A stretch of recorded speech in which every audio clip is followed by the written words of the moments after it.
छात्रों, आज हम टीचिंग ऑफ कॉमर्स में प्रॉब्लम मेथड के विषय में डिस्कस करेंगे। प्रॉब्लम मेथड होता क्या है? प्रॉब्लम मेथड एक हिसाब से कहा जाए कि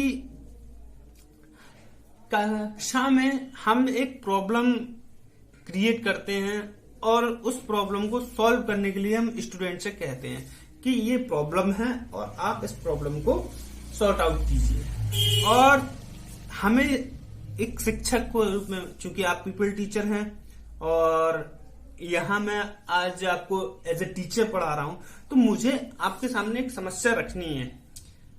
समस्या इस टाइप की हो कि मुझे अपने एक्सपीरियंस के आधार पर पता होना चाहिए कि आप इस प्रॉब्लम को सॉल्व किस हद तक कर सकते हैं।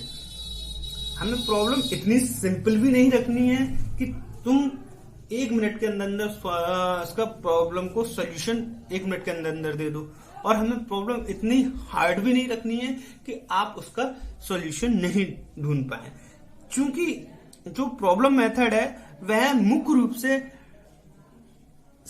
टीचर पर डिपेंडेंट होता है। कारण है कि टीचर को इतना एक्सपीरियंस होना चाहिए कि छात्र को किस तरीके से यूज करना है और वो अपने अनुभवों से उस समस्या को कैसे हल करे। ठीक है, हम तो ऐसे किताबी लैंग्वेज में पढ़ लेते हैं। इस विधि के अनुसार कक्षा में वाद विवाद के द्वारा छात्रों के सामने समस्या प्रस्तुत की जाती है, जिससे, यानी मैंने अभी बताया था कि हम क्या करेंगे, छात्रों के सामने प्रॉब्लम रखेंगे जिससे वे उसके समाधान को ज्ञात करने के लिए तैयार हो जाए। वो तैयार हो जाएंगे। उसके बाद समस्या का समाधान हो जाने पर उनकी तृप्ति करते हैं कि भाई हमने ये समस्या सॉल्व कर ली है। समस्या छात्रों के स्तर की होनी चाहिए, यानी कि हम जो प्रॉब्लम रखे हैं वो एजुकेशन जो छात्र हैं उनके अकॉर्डिंग ही होनी चाहिए और उसे उनकी आवश्यकताओं को पूरा करने वाली होनी चाहिए। कहने का मतलब क्या है कि हम जो समस्या दे रहे हैं वो उनकी आवश्यकता है, यानी कि उनके अकॉर्डिंग हार्ड या सिंपल तो हो ही हो, परंतु वह सिलेबस, यानी कि जो हमारा कैरिकुलम है और जो हम उनके एम तक पहुंचाना चाहते हैं उस एम को प्राप्त करने वाली और सिलेबस को कंप्लीट करने वाली भी हों। उनकी क्या आवश्यकता है? समस्या छात्रों के अनुभवों पर आधारित होनी चाहिए और उन समस्या करने के लिए आवश्यक अनुभव हो।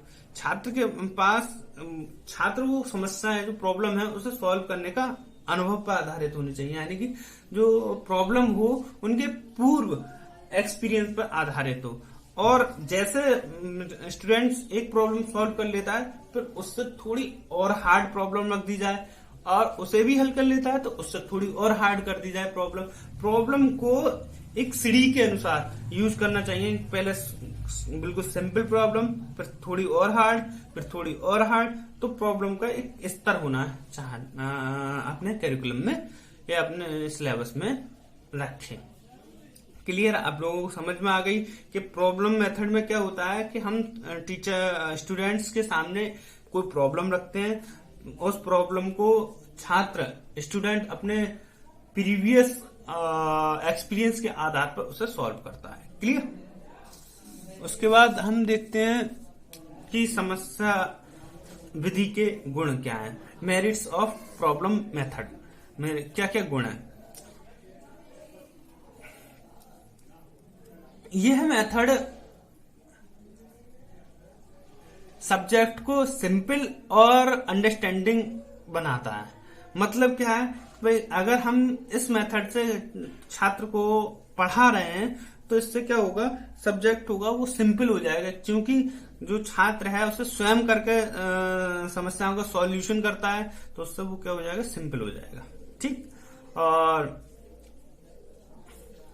इससे क्या होगा, शिक्षक जो है पूरी तरह कक्षा के संपर्क में रहता है, यानी कि जो शिक्षक होता है, जो टीचर होता है, वह प्रत्येक स्टूडेंट पर अपनी निगाह रखता है और कौन स्टूडेंट कितना ग्रोथ कर रहा है और कितना पीछे जा रहा है, तो इस पर भी इस मेथड के द्वारा पूरी तरीके से नजर रखी जाती है।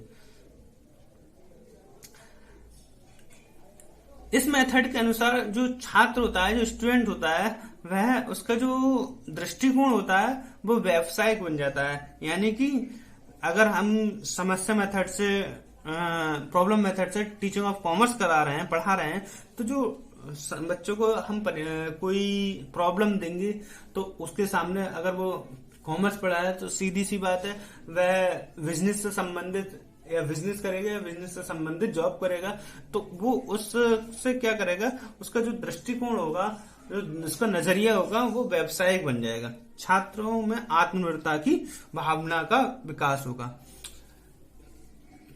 इस मेथड से क्या होगा, छात्र आत्मनिर्भर की भावना का विकास होगा। और लास्ट, छात्रों को पर्याप्त क्रियाशील रहने का अवसर। इस मेथड से क्या होता है कि छात्र जो है हमेशा कार्यरत रहते हैं और वह अपने एम को प्राप्त करने में सहायक होता है। क्लियर। उसके बाद हम डिमेरिट ऑफ प्रॉब्लम मेथड के बारे में पढ़ लेते हैं कि भाई उसकी डिमेरिट क्या है, उसकी दोष क्या है। इस समस्या के, इस मेथड के टीचिंग में क्या क्या दोष हो सकते हैं। ये जो मेथड है बेसिक क्लास के लिए बिल्कुल वेस्ट है, यानी कि इसका प्रयोग बेसिक क्लास में किया ही नहीं जा सकता, क्योंकि उस समय छोटे छोटे बच्चों के सामने क्या प्रॉब्लम रखेंगे और क्या उसका वो सॉल्यूशन देंगे। क्लियर। समय की अधिकता, इसमें टाइम वेस्ट बहुत होता है, टाइम की ज्यादा अधिकता जरूरत होती है, क्योंकि हमें क्या है, हम जब प्रॉब्लम देंगे तो छात्र किस समय तक हल कर पाएगा, और इसका क्या होता है, पूरी तरीके से हम टाइम वेस्ट प्रणाली के रूप में जानते हैं, मेथड के रूप में जानते हैं। क्योंकि ये प्रॉब्लम मेथड में हमें एक्सपीरियंस टीचर की जरूरत होती है।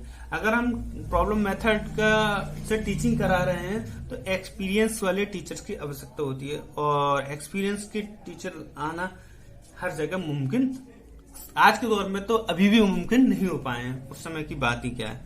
क्लियर। तो अनुभवशील शिक्षकों की कमी, एक्सपेंसिव विधि है ये, कहने का मतलब ये बहुत ज्यादा एक्सपेंसिव विधि है और इस विधि का प्रयोग हम हर जगह नहीं कर सकते।